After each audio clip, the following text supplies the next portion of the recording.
Bismillahirrahmanirrahim. Assalamualaikum warahmatullahi wabarakatuh. Innal hamdalillah nahmaduhu ta'ala wa nasta'inu bihi wa nastaghfiruh. Nashhadu an la ilaha illallah, nashhadu anna Muhammadan 'abduhu wa rasuluh. Allahumma shalli ala hadzal nabiyil karim wa ala alihi wa sahbihi ajma'in. Rabbi shrah li sadri wa yassir li amri wa hlul 'uqdatam min lisani yafqahu qawli. Qala ta'ala fi kitabihil karim, a'udzu billahi minasyaitonir rajim. Bismillahirrahmanirrahim. Laqad kana lakum fi rasulillahi uswatun hasanah liman kana yarjullaha wal yawmal akhir wa dzakarallaha katsiran. Amsayna ala fitratil Islam wa kalimatil ikhlas wa ala dini nabiyina Muhammadin sallallahu alaihi wasallam wa ala millati nabiyina Ibrahim hanifa wa ma kana minal musyrikin. Hadirin dan jamaah salat maghrib jelang isya Masjid Al-Hidayah, Perumahan Bukit Cimanggu City dan sekitarnya. Kembali kita banyak bersyukur kepada Allah Subhanahu wa taala pada sore hari, pada malam hari ini kita dipertemukan oleh Allah Subhanahu wa taala di pekan pertama di Sabtu malam Ahadnya di bulan Februari. Dalam kondisi sehat alhamdulillah di tengah pandemi yang belum sepenuhnya berlalu, tapi karena kita tidak tahu ya kapan pandemi akan berakhir dan semoga segera diberikan kemudahan oleh Allah Subhanahu wa taala, maka kita tidak boleh tinggal diam ya, harus terus melakukan aktivitas ya, ibadah, kemudian merancang ya keinginan-keinginan kita, merenovasi masjid sebagaimana yang kita laksanakan ya. Dan di antara sekian agenda kita adalah melaksanakan kajian-kajian ya, taklim pada malam hari ini jelang nanti waktu Isya ya, pukul 19.32 ya, berarti sekitar 30 menitan lebih sedikit ke depan. Kita akan bahas serial kajian Sirah An-Nabawiyah.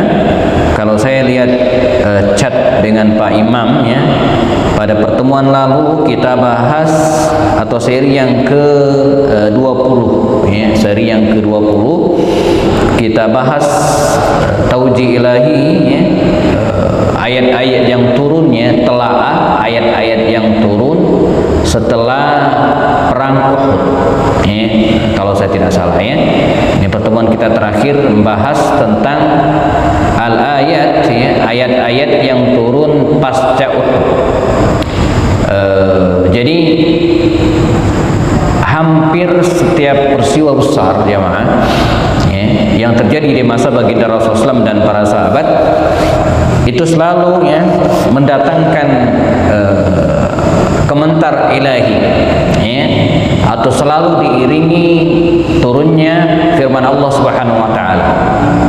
Karenanya para ulama ketika bicara tentang ahamiyat ta'allumis sirah, tentang urgensi belajar sirah itu diantara adalah untuk memudahkan memahami Al-Quran ya. Sebab aksarul ayat, sebagian besar ayat itu lah asbabun nuzul ya, ada asbab nuzul yang melatar belakangi peristiwa itu terjadi ya, jadi ada peristiwa ya, terjadi di masa Nabi, lalu kemudian setelah itu biasanya ada ayat yang turun setelah itu memberikan komentar, memberikan panduan, menegaskan, memberikan motivasi dan seterusnya ya. Selain juga penyebab lain, misalnya pertanyaan dari para sahabat, mereka bertanya hukum minuman keras ya.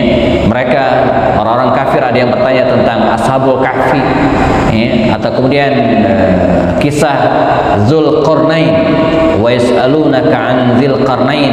Nah, ini menjadi latar belakang turunnya ayat-ayat Allah Subhanahu wa taala. Nah, tak terkecualinya perang Uhud. Ini peristiwa bersejarah, peristiwa besar. Lalu kemudian setelah itu Allah menurunkan firman-Nya Di antaranya dalam surat Ali Imran ayat 134 sampai 174, dan sebagian kita bahas pada pertemuan sebelumnya. Ya. Nah, pada seri yang ke-21 ini, jazakumullah, kita tiba pada seri yang ke-21 ya. Saya harus catat ya supaya tidak berulang ya kajian-kajian kita, karena di beberapa masjid juga saya melaksanakan kajian ini. Jadi kalau enggak tercatat ya bisa tumpang tindih ya antara satu kajian dengan yang lainnya. Nah, pada seri yang ke-21 ini mulai kita akan bahas ya serangkai peristiwa ya, beberapa peristiwa yang terjadi setelah perang Uhud. Sebelum pada pertemuan depan kita bahas perang Khandaq. Ya. Jadi peristiwa-peristiwa besar yang terjadi antara Uhud dan Khandaq. Ya, apa saja yang terjadi? Ini kita bahas dengan title kecil ya, judul kecil ya, mengembalikan kemenangan. Ya, karena kita tahu pada perang Uhud itu kaum muslimin ya sempat down, kalah ya, secara skor paling tidak ya 70 kaum muslimin syahid ya, diantaranya Hamzah bin Abdul Muttalib, sementara kafir Quraisy dalam riwayat cuma 20 sekian, ada yang mengatakan 22 orang ya. Jadi kaum muslimin lebih banyak jatuh korban. Secara mental juga mereka sempat mengalami kondisi yang tidak baik. Bahkan diantara mereka sempat mengatakan ya, kok bisa kita kalah ya, padahal Rasulullah bersama kita ya. Nah, karena itu peristiwa-peristiwa setelahnya ini menguatkan kembali ya mental kaum muslimin, mengembalikan ya mental kaum muslimin agar mereka ya, kembali bersemangat ya. Dan karena at-tamkin ya, kejayaan itu adalah kumpulan-kumpulan kemenangan, dan kekalahan itu adalah ya, kumpulan-kumpulan kekalahan-kekalahan sebelumnya. Nah, jadi kemenangan itu adalah merupakan buah dari ya, kemenangan-kemenangan ya, sebelumnya. Nah, kumpulan dari kemenangan-kemenangan kecil. Kalau dalam bahasa politiknya, ya, kalau kita ingin memenangkan sebuah pertarungan politik misalnya yang tingkat besar, entah tingkat kabupaten atau kemudian provinsi, bahkan tingkat nasional misalnya, dalam kajian-kajian politik itu tidak bisa dilepaskan dengan kemenangan-kemenangan kecil ya, tingkat RT, RW dan seterusnya. Nah, jadi tidak bisa dipisahkan antara satu kemenangan dengan kemenangan yang lainnya. Nah, kaum muslimin rahimakumullah, selepas perang Uhud ini ya, mereka kembali ke Madinah Al-Munawwarah dan ada beberapa peristiwa yang terjadi. Pertama, Sariyatu Abi Salamah, ekspedisi Abu Salamah. Demikian para ulama memberikan judul terhadap peristiwa ini. Kalimat ekspedisi itu biasanya dalam bahasa Arab menggunakan istilah sariyah. Jadi ada istilah sariyah, ada istilah ghazwah. Sariyah itu ekspedisi di mana Nabi nggak ikut. Perang tapi Nabi tidak ikut. Sementara ghazwah biasanya itu Nabi ikut. Itu kalau ditotalkan dalam bentang sejarah hidup Nabi, itu sekitar 68 kali jumlah perang di masa Nabi, baik seriyah ataupun ghazawat ya, baik Nabi ikut atau tidak.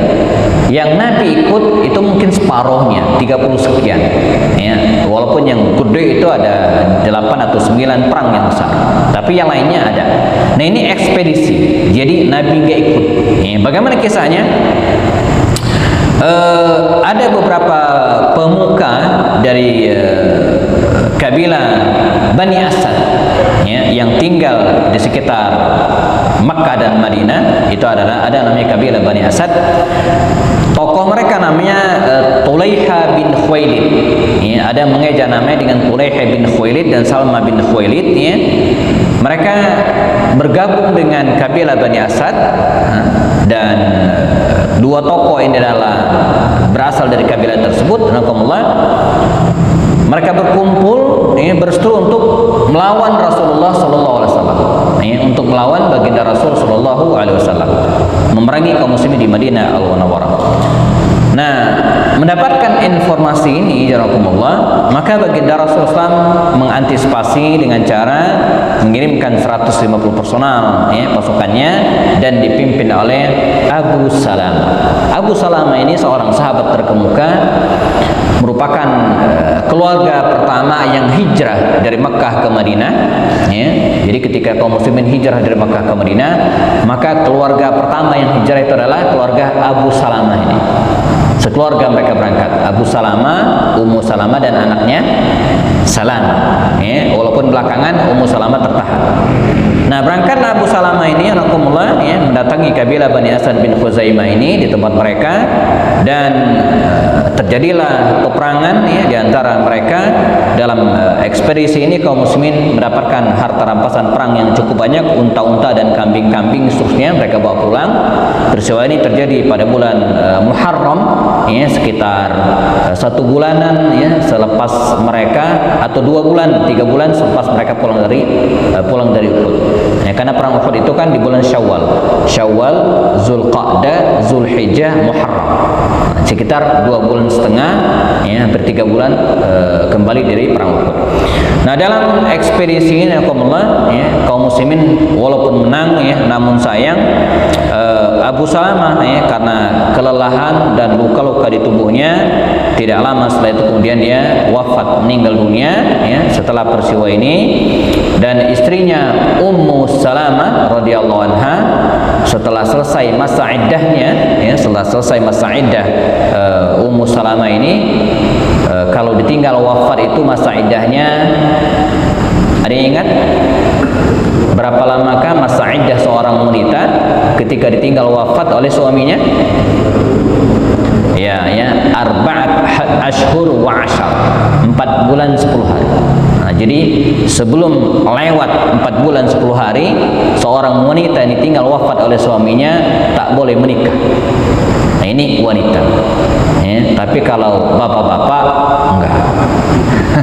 Tidak ada bahkan sebelum wafat pun boleh judulnya boleh Pak. Ini saya ngomong seperti ini berharap jangan lagi keluar SKP 3 menteri nantinya tentang larangan menikah lagi. Ini bahaya Setelah selesai masa iddah Ummu Salamah ini, maka baginda Rasul mendatangi Ummu Salamah. Ya Ummu Salamah, kata Rasul, saya melamar. Saya melamar. Kata Ummu Salamah, ya Rasulullah, siapa yang tidak ingin menjadi suamimu, menjadi suami seorang nabi dunia dan akhirat? Walakinni, katanya, tetapi saya, kata Ummu Salamah ini, dia terus terang punya 3 masalah.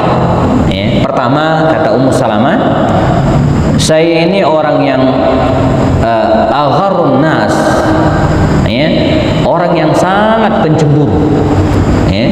Walaupun ini karakter dasar wanita secara umum.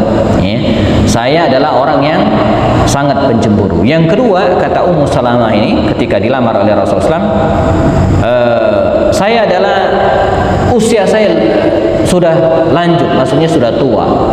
Tidak seperti Aisyah, tidak seperti Hafsah yang dinikahi Nabi sebelumnya. Jadi usianya sudah hampir 40 tahun mungkin pada waktu itu. Yang ketiga, kata dia, masalah keluarga, anak-anak saya gimana? Saya punya anak-anak. Nah, kata Rasulullah, wa ammal ghiratu, adapun rasa cemburu, maka akan dihilangkan oleh Allah Subhanahu wa taala. Beres, enggak ada masalah. Adapun usia, kata Rasul, saya juga sudah tua, kata Rasul. Jadi kalau kita hitung usia Nabi ketika hijrah 53 tahun ditambah 4, usia Nabi waktu itu 57 tahun. Jadi lebih tua Rasulullah dari Ummu Salamah. Jadi enggak ada masalah. Nah, adapun keluargaku, adapun keluargamu, keluargaku. Maka dengan alasan inilah Nabi Muhammad SAW akhirnya menikah dengan Ummu Salamah. Dan kebetulan waktu itu Nabi baru kehilangan seorang istrinya namanya Zainab binti Khuzaimah yang juga beliau nikahi sebelumnya. Zainab binti Khuzaimah wafat, dan Nabi sempat membuatkan rumah baginya di bagian depan sebelah kiri kalau menghadap ke kiblat. Itu ada rumah besar yang dibuatkan oleh Rasul untuk istrinya Zainab binti Khuzaimah. Begitu Zainab binti Khuzaimah wafat, Maka Nabi melamar Ummu Salamah, dan Ummu Salamah ditempatkan di rumah Zainab binti Khuzaimah ini, paling gede di antara rumah-rumah yang lainnya, bahkan dibanding dengan rumah Aisyah sendiri. Ada teras pendopo di depannya, tempat para sahabat Nabi suka kumpul-kumpul pada waktu itu. Nah, ini pernikahan baginda Rasul dengan Ummu Salamah, di mana suaminya adalah Abu Salamah yang syahid dalam ekspedisi ini ya. Kemudian peristiwa yang berikutnya mirip dengan ini, ekspedisi Abdullah bin Unais ya, terjadi juga pada awal bulan Muharram, di mana intelijen baginda Rasul memberikan informasi Khalid bin Sufyan al-Khuzali ya, menghimpun pasukan untuk menyerang kaum muslimin. Dan sebelum hal ini terjadi, untuk meminimalisasi korban pihak kaum muslimin, maka Nabi segera mengirimkan pasukan dipimpin oleh Abdullah bin Unais, seorang sahabat beliau ya. Dia meninggalkan Madinah ya selama hampir 20 hari, 18 hari lamanya. Dan ya, Abdullah bin Unais ini berhasil membunuh musuh Khalid bin Sufyan al-Khuzali, bahkan ya, menyerahkan kepalanya kepada baginda Rasul sallallahu alaihi wasallam. Maka beliau bersabda, seraya ya Nabi memberikan tongkat kepada Abdullah bin Unais ini ya, hadza, inilah bukti antara saya dan engkau pada hari kiamat, bahwa engkau telah berjuang berjihad di sisi Allah Subhanahu wa taala. Nah, itu luar biasa. Sampai kemudian belakangan ya Abdullah bin Unais ini wafat ya, dia tetap memegang tongkat tersebut, dan ketika dia meninggal dunia dia berwasiat ya, agar tongkat itu ya dimakamkan bersamanya, diikatkan bersama dengan kain kafannya sebagai bukti di akhirat nanti ya, bahwa dia mendapatkan tongkat itu dari Rasul sallallahu alaihi wasallam. Abdullah bin Unais. Ekspedisi yang ketiga, dan ini tragedi, jangan kemulah. Bulan berikutnya di bulan Safar, Muharram Safar, beberapa utusan dari kabilah Abdul dan Qarah ya, menghadap baginda Rasul SAW. Mereka datang meminta kepada beliau agar mengirimkan dai-dai, ustad-ustad ya, karena mereka ingin belajar agama dan belajar Al-Quran ya, tanpa khawatir dan curiga sedikit pun, karena orang pengen belajar. Maka baginda Rasulullah SAW mengirimkan utusan para dai dipimpin oleh sahabat mulia Mursid bin Abil Mursid ya. Namun luar biasa, ketika anak-anak muda, ustadz-ustadz muda, para dai ini tiba di sebuah tempat dekat mata air Raji' namanya, di perkampungan milik Bani Huzal ini, masih di wilayah Makkah dan Madinah ya. Mereka diserang ya, di sebuah tempat namanya antara Rabi'ah dan Jeddah. Mereka diserang, dan kemudian karena para utusan Nabi ini bukan pasukan perang, para ustadz, para dai, anak-anak muda gitu kan, tidak siap untuk berperang, dan ya, akhirnya mereka dibantai, dibunuh oleh musuh ya, sampai kaum muslimin itu ada yang lari ke atas bebukitan melarikan diri karena memang tidak siap melakukan perlawanan. Di antara mereka yang melarikan diri ke atas bukit itu ada 3 orang ya, ada namanya Khubayb bin Adi, kemudian Zaid bin Dasna, dan Abdullah bin Tariq. 3 orang yang naik ke atas. Nah, oleh musuh ya disuruh turun, dipaksa turun ya, dan dijanjikan untuk tidak dibunuh. Lagi-lagi, nah ini pelajaran bagi kita ya, supaya tetap waspada gitu ya. Mereka turun, namun akhirnya dikhianati, diikat, lalu kemudian salah seorang di antara mereka, Abdullah bin Tariq ini sempat kabur, lalu kemudian ditembak dengan anak panah, dan kemudian dia terbunuh ya. Adapun Khubayb bin Adi dan Zaid bin Dasna, dua orang ini dibawa ke Mekah, dijadikan tawanan dan dijual belikan. Ya, Khubayb bin Adi dibeli oleh seorang tokoh Quraisy namanya Hujair bin Ilhab. Ya, setelah akhirnya dia dipenjara, ya, lalu kemudian dibawa ke daerah Tan'im. Ya, sekarang ada masjid namanya Masjid Aisyah. Diintegrasilah di situ, dipaksa Khubayb bin Adi ini untuk keluar dari Islam, tapi dia tetap bergeming dengan pendiriannya, tetap dengan keimanannya. Disiksa, dia tidak menyerah, sampai akhirnya dia siap untuk disalib. Ya, diikat tangannya, dipakukan ke tiang begitu kira-kira, begitu mereka ingin mengeksekusinya. Dan sebelum dia dieksekusi, ya, kata tokoh-tokoh Quraisy ini, ya Khubayb, ya, apa permohonan Anda yang terakhir sebelum Anda kami eksekusi? Kata Khubayb bin Adi radhiyallahu anhu, ya, izinkan saya, perkenankan saya sholat 2 rakaat. Ya, maka ba'dul ulama, sebagian ulama ya Allah, memasukkan di antara sholat sunnah nggak wajib, hukumnya sunnah, ya. Dan semoga kita jangan berharap melakukan sholat sunnah ini. Jadi ada sholat sunnah jamaah yang kita dianjurkan untuk nggak usah berharap melaksanakannya gitu kan, nggak mesti gitu ya, jangan berharap ya. Apa itu sholat sunnah sebelum dieksekusi? Ada yang pengen melaksanakannya. Jadi sholat sunnah sebelum dieksekusi, ya. Baik dieksekusi oleh musuh gitu kan, ya, dalam hal ini musuh, atau dieksekusi oleh kaum muslimin sendiri. Misalnya dia membunuh dan kemudian harus dikisos, ya, atau berzina kemudian harus dirajam. Nah, sebagian ulama ya menganjurkan, menganggap sunnah melaksanakan sholat 2 rakaat. Itu hukumnya sunnah. Nah, inilah saya kira satu-satunya ibadah yang kalau kita kan biasanya ibadah itu berharap kita bisa melaksanakannya gitu ya, berharap bisa sedekah, berharap bisa sholat tahajud, berharap bisa umrah. Tapi ini enggak. Jangan berharap. Tapi pas kejadian misalnya, maka sunnah dilaksanakan. Maka sholatlah Khubayb bin Adi radhiyallahu anhu ini ya 2 rakaat, dan kemudian setelah dia sholat dia mengatakan, seandainya kata dia ya kalian tidak menganggapku mengulur-ngulur waktu, ya, sungguh aku akan ya menambah panjang sholatku.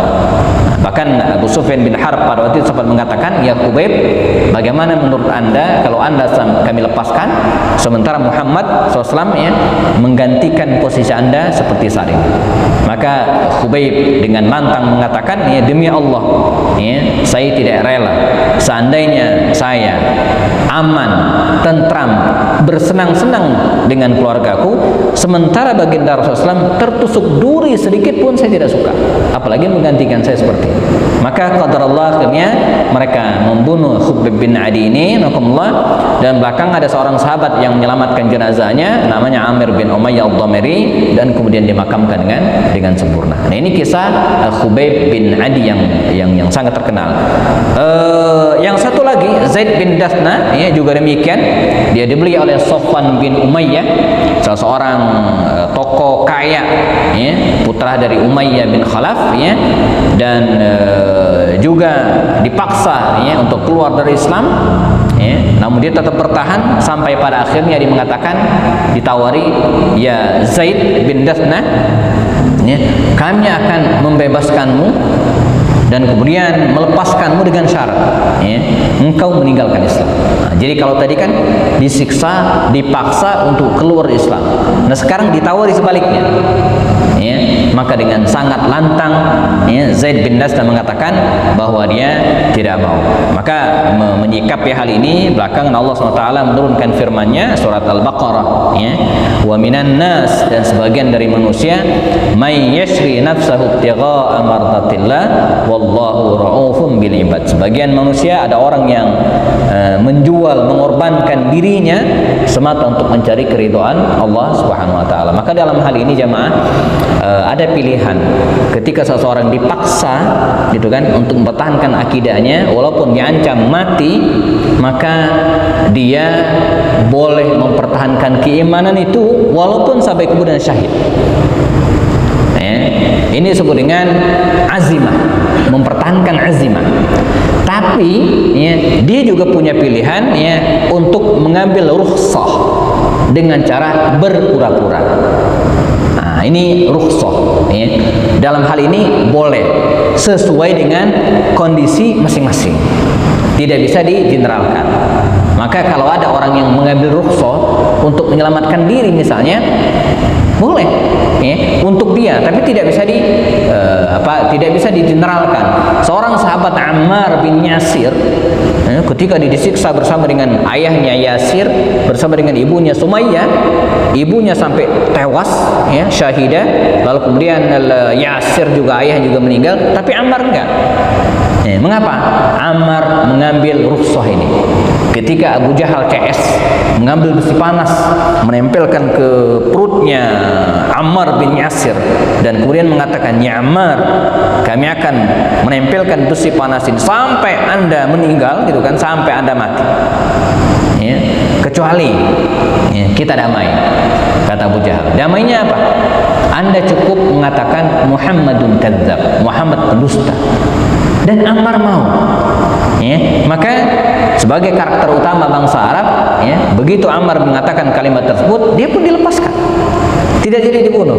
Ammar bin Yasir lari kepada baginda Rasulullah SAW dan mengatakan, "Halaktu ya Rasulullah, wahai Rasulullah, celaka saya murtad, saya mengatakan engkau pendusta." Maka kata Rasul, tidak, illa manistukriha. Jadi enggak masalah, boleh, karena dia dalam kondisi ustukriha, terpaksa. Tapi ini tidak bisa digeneralkan, hanya pada kasus-kasus tertentu. Bahkan sebaliknya, kita menemukan di antara para sahabat banyak yang justru memilih jalur seperti ini, mempertahankan keimanannya sampai kemudian mereka meninggal dunia. Nanti kita ketemu dengan kisah Habib bin Zaid yang sampai anggota tubuhnya itu dimutilasi satu-satu, dipotong tangannya, kiri, kaki, sampai kemudian lehernya dipotong, dia tetap menjaga keimanannya. Di kalangan para ulama kita mengenal Imam Abu Hanifah, Imam Ahmad bin Hanbal yang dikurung, disiksa oleh para penguasa Bani Abbas ya pada waktu itu, dipaksa untuk mengatakan Al-Quran adalah makhluk Allah, dia nggak mau. Padahal dalam konteks demikian dia boleh berpura-pura, kemudian sebagian dilakukan oleh ulama yang lain, tapi dia nggak mau, dengan alasan kalau dia melakukan hal itu maka ini akan menjadi catatan sejarah dan menjadi teladan bagi generasi yang berikutnya, jadi catatan buruk bagi generasi yang berikutnya. Baik, ini yang tak kalah penting, ya rahimakumullah, tragedi Bi'ru Ma'unah, di mana ada seorang tokoh Abu Barra bin Malik, Amir bin Ami Malik, mendatangi baginda Rasulullah SAW, kemudian Nabi mengajaknya masuk Islam dan dia mau, tapi dengan syarat. Kata Abu Barra, "Saya mau menerima Islam, tapi saya pengen," katanya, "bukan saya doang yang masuk Islam. Saya pengen kampung saya, keluarga besar saya juga mendapatkan hidayah masuk Islam. Dan kampung saya gede. Untuk itu perkenankan ya Muhammad, Anda mengirimkan utusan kepada kami, para dai, para ustaz." Jadi mirip dengan yang tadi. Maka tanpa ragu baginda Rasul mengutus 70 sahabat-sahabat. Mereka ini anak-anak muda tapi yang punya ilmu, ya Rasulullah. Malam hari mereka khusyuk ibadah, siang hari mereka mencari kayu bakar, anak-anak muda. Maka berangkatlah mereka dipimpin oleh Munzir bin Amr, dan mereka adalah anak-anak muda hafal Quran, ahlul Quran. Mereka berangkat pada suatu tempat, di tempat namanya Bi'ru Ma'unah, sebuah sumur Ma'unah, sebuah tempat. Ketika mereka sedang istirahat, mereka dibantai, mereka dibunuh. 70 orang di antara mereka ini dibunuh, dan ini tragedi yang luar biasa. Beberapa sahabat, yang diantaranya adalah Amr bin Umayyah Dhamri, ini sempat selamat, karena mengapa? Karena dia mendapatkan tugas dari teman-temannya untuk pergi ke suatu tempat mencari air, kira-kira begitu dia pulang ke tempat kemah mereka tadi, dia melihat ada burung-burung pemakan bangkai berseliweran, dan betul, ternyata kawan-kawannya sudah terbunuh semua, dibunuh oleh kabilah yang meminta utusan tadi. Nah, dia sempat ditawan, Amr bin Umayyah Al-Dhamri ini sempat ditawan, lalu kemudian namun akhirnya karena dia berasal dari kabilah terhormat, kabilah Bani Mudhar, akhirnya dia dibebaskan. Pulanglah Amr bin Umayyah Al-Dhamri ini ke Madinah Al-Munawwarah, melaporkan hal ini kepada Rasul SAW. Di tengah perjalanan Amr bin Umayyah Al-Dhamri ini beristirahat, dan datanglah 2 orang dari kabilah Bani Kilab. Kabilah Bani Kilab ini adalah kabilah yang berseteru dengan kaum muslimin, dan diantarlah ya, niatnya ya Amr bin Abdullah bin Amr ad-Damri ini ya ke Madinah ya, namun ketika mereka sedang istirahat dimanfaatkan ya oleh Amr bin Umayyah untuk membunuh ya dua orang ini dari kabilah Bani Kilab, dibunuh oleh dia ya, dan larilah dia ke Madinah Al-Munawwarah. Ternyata jamaah salah bunuh. Dua orang yang dibunuh ini tadi bukan dari golongan yang membunuh kaum muslimin. Nah, jadi ini disebut dengan membunuh salah. Ya, aqatul khata. Kan membunuh itu kan ada tiga. Ada qatlul amdi, membunuh dengan sengaja, terencana, itu hukumannya qisas. Al-qatlu bil qatli wa nafsu bin nafsi. Ada bunuh salah bunuh. Ya. Nah ini tidak dikisas, tapi harus membayar diat 100 ekor unta. Ya. Amr bin Umayyah ad-Damri ini sahabat Nabi ini salah bunuh. Ya. Karena itu dia mesti membayar diat dua orang 200 ekor unta. Maka baginda Rasulullah SAW menyanggupi dan menyiapkan 200 ekor unta ini karena baginda Rasulullah SAW waktu itu berada di Madinah dan masih terikat koalisi persahabatan dengan orang-orang Yahudi di Madinah, diantaranya kabilah Bani Nadir. Maka baginda Rasulullah SAW mendatangi kabilah Bani Nadir di benteng mereka. Ya, nanti kita balik lagi ya. Maka Nabi mendatangi benteng Bani Nadir ini ya, untuk mendiskusikan hal ini. Jadi mereka nanggung berapa dan kaum muslimin nanggung mereka, karena mereka satu kesatuan di Madinah. Demikian salah satu klausul perjanjian piagam Madinah. Ya, saling menolong dan saling bantu.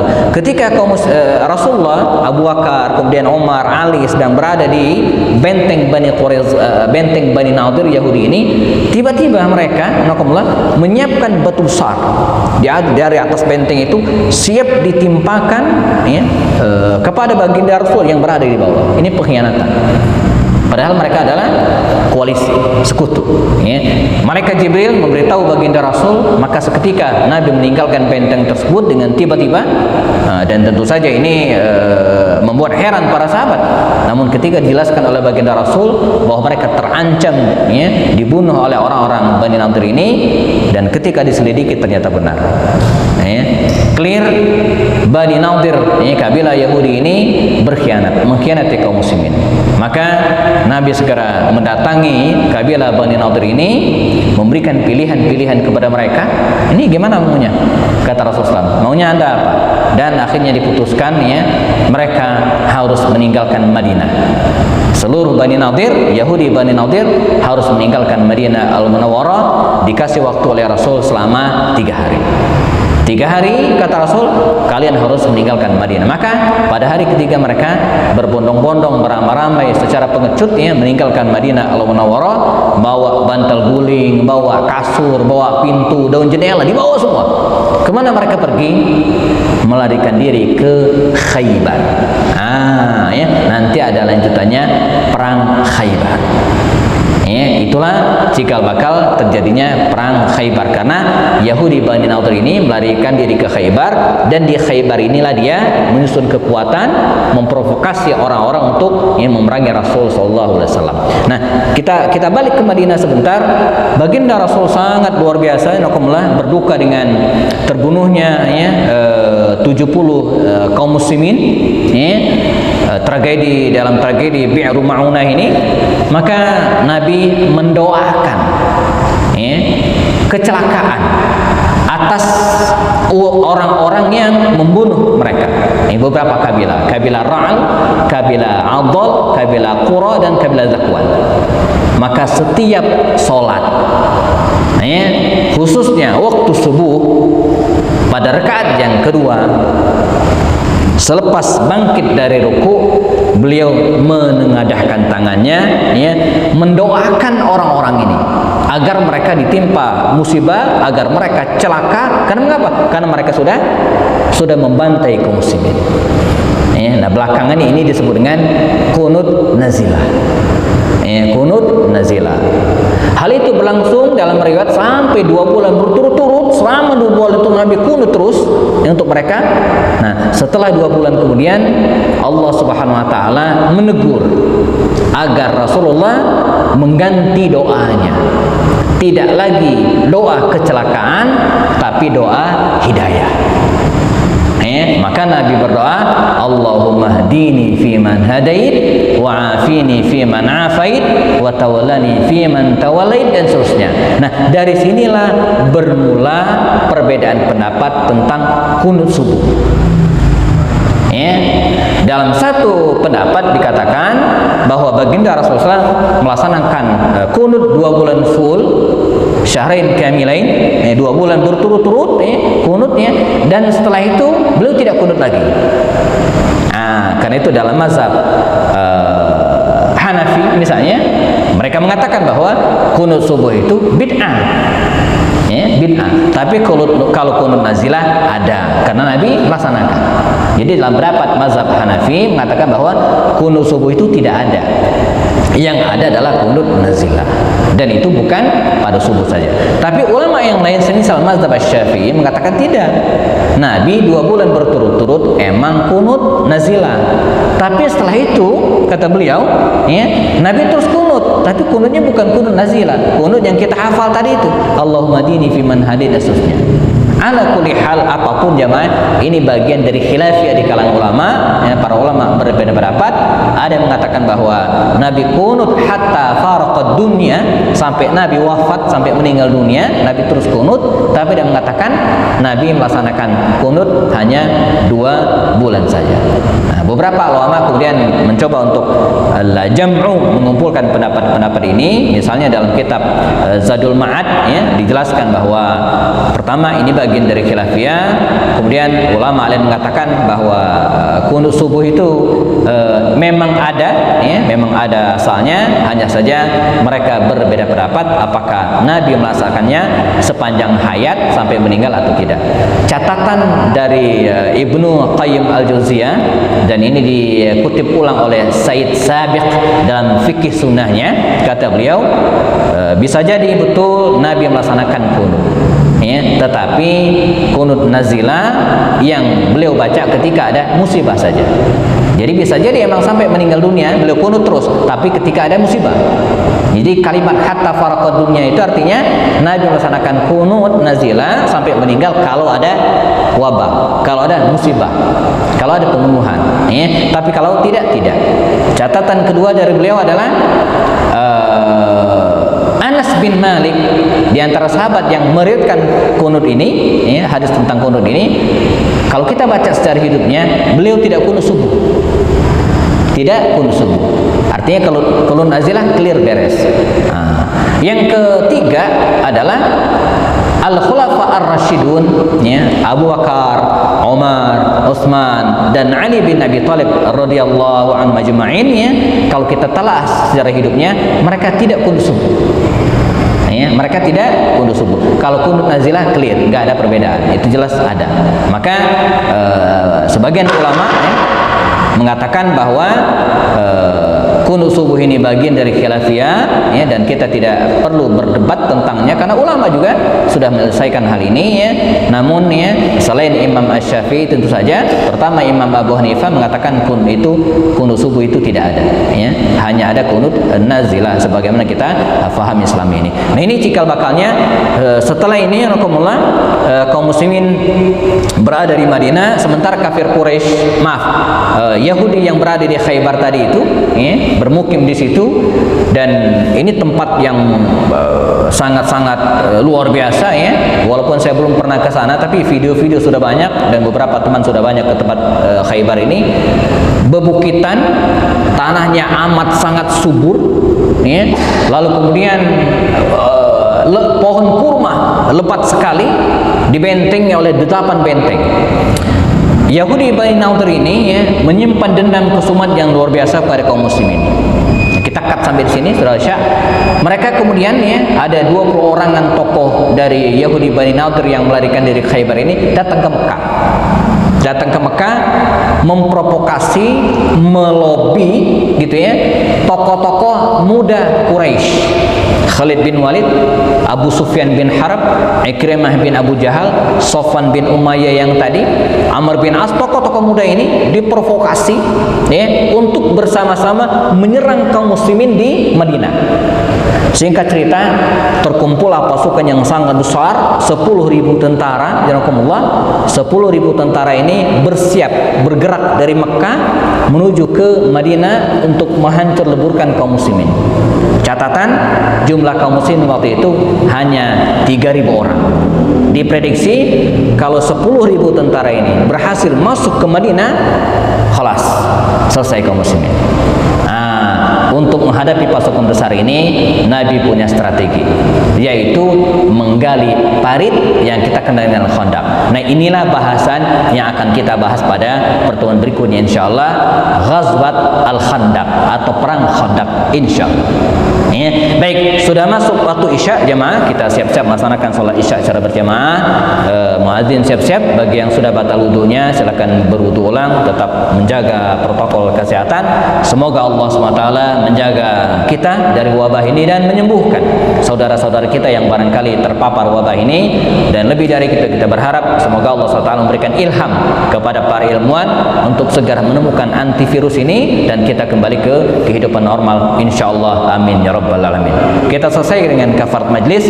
Subhanakallahumma wa bihamdika asyhadu an la ilaha illa ant astaghfiruka wa atubu ilaik. Assalamualaikum warahmatullahi taala wabarakatuh.